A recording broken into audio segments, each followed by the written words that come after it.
Guys, this time wala akong ituturong bago sa 8 tutorial ko because this time ang kailangan natin ay ma-review, ma-train at magamit yung mga natutunan na natin by doing something, by creating a useful program like grade calculator. Itong program na ito, magkakalculate siya ng grade natin sa specific subject. Mag-ask siya ng user input like initial, prelim grade, midterm grade, and then final grade, and lahat yon ikakalculate niya at i-display natin sa screen. Pero pahirapan din natin ng konti, hindi lang basta average yung tatlong yon. Let's say si prelim 30%, si midterm 30%, and si final ay 40%. In total we have 100%. Yun yung magiging grade natin sa subject na yon na in-input ni user. And let's go ahead, tignan natin yung ating header file. Include stdio.h and main function, curly braces. Yung iba kasi sa huli na tinatype yung curly brace, but I prefer pagsabay natin siya para hindi natin makalimutan. And yung first statement natin, sabihin natin mag-ask tayo, mamaya na natin yun. Tignan natin ano ba yung mga kailangan nating variable. Meron tayong variable for prelim, midterm, final, at saka yung score, final grade. Kaya meron tayong for variable sa numbers, and yung final grade ay possible na may decimal place. It must be a floating point number. At then final grade, and meron tayo int for prelim, midterm, and finals.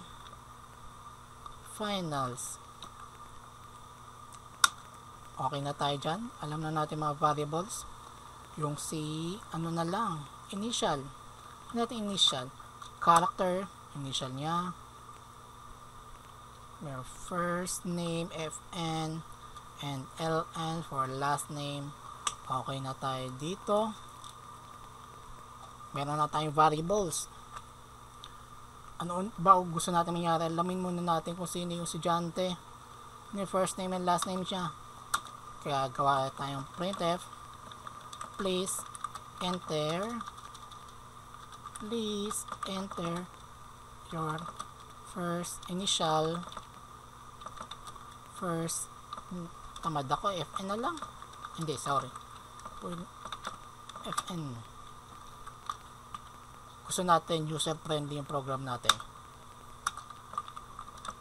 And aspect natin, please enter your initial last name. And very good. And semicolon. Iba natin dito, scanf, percent, kaya space, basa ng error, may space doon, and saan ito magsasave, ampersand address of fn, and copy and paste natin to. Wala tayong problema kung maging tamad dito, as long na parehas pa rin yung quality na importante din dito, bilis minsan, pero hindi sa lahat ng oras. Importante pa rin yun, quality. Kaya nga binuuna natin yung first name at hindi naging fn. And meron na tayo dyan, i-input na tayo. Gusto natin mag-input naman si prelim. Mag-input, as natin yung grade, printf, please enter your prelim grade, then pa yung niya, yung grade. Percent D and percent, ano ba yung variable, prelim, and copy na lang din natin to. Tulad sinabi ko, walang problema, okay lang mag copy, wag lang sa katabi dahil daw bad, pero mas bad kapag hindi nag share ng blessings. Kaya pag may kumakopy sa inyo, walang masama doon. Mas masama magdamot.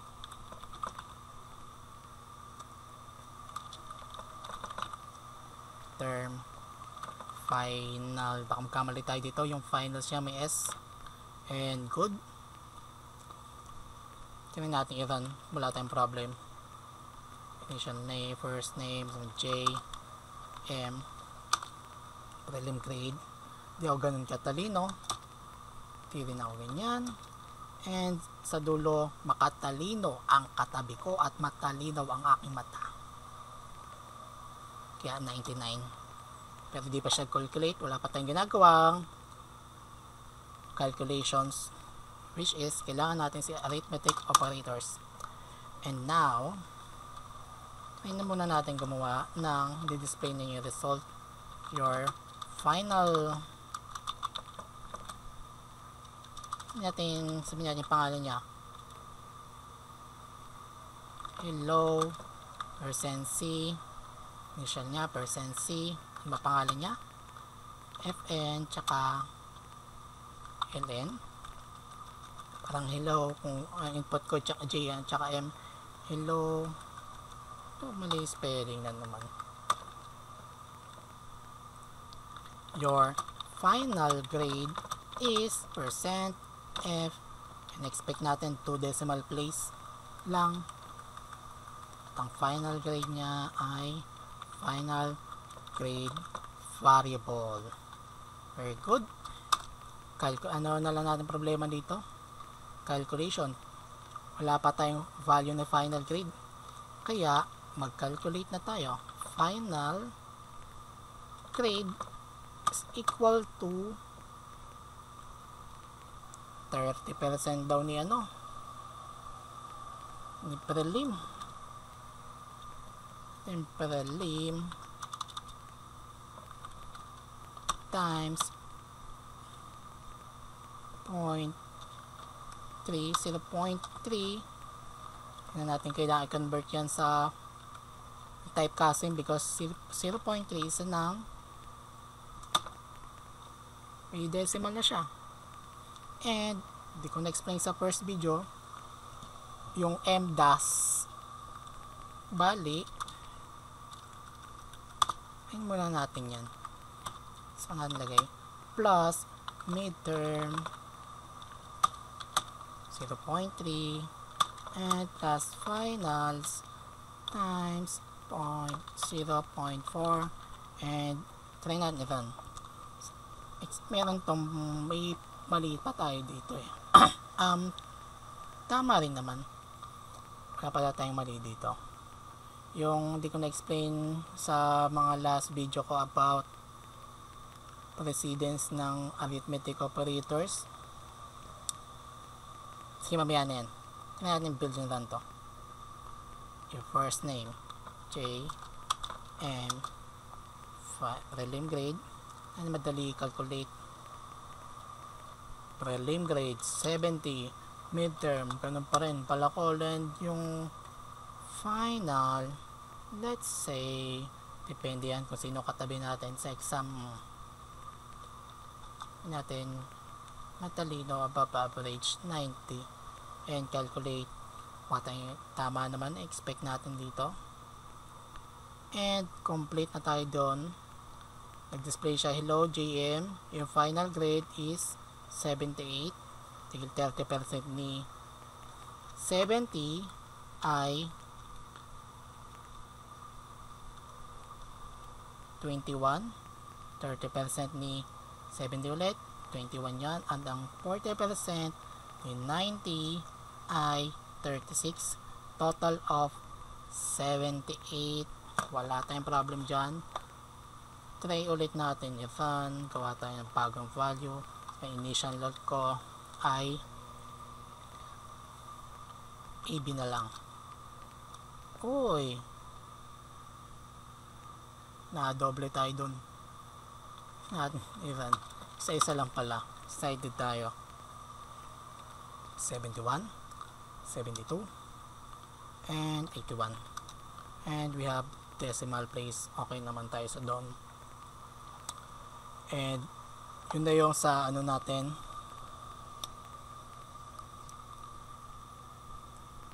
Nakakagawa na tayo ng ating useful program about grade calculator. And we're good. By the way, review ko ulit yung nakalimutan ko explain about variables, yung precedence, yung high school meron tayong natawag na MDAS. Atin yan, i-comment out natin to lahat. Kuha tayo ng bago. May ang in-expect ko, hindi ako mag-explain dito.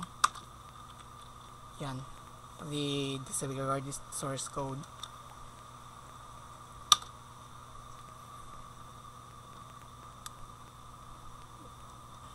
Example, kuha tayo ng int answer is equal, ano lang naman, answer is equal to 1 plus 1 plus 1 times 0, and print natin yung value ni answer, %C, sorry, %D, joke lang yun. Totoo lang, kamali din talaga ako.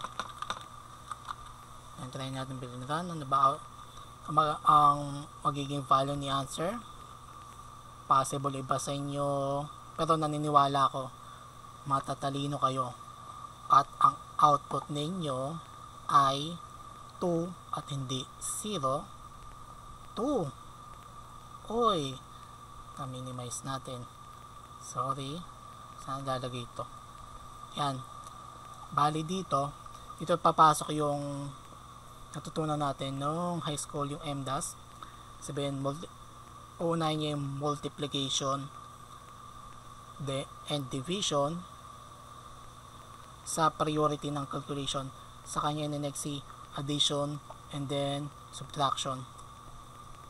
Dito inuna niya i-calculate, nakita niya to, multiplication, first priority ko to, at ang answer dito ay 0, and then wala na akong division, kaya 1 plus 1 is plus 0, sagot ay 2. Paano kung gusto niyo munang i-plus niyo muna tong tatlo bago and then i-multiply ito? Doon papasok yung parenthesis. And try natin build and run.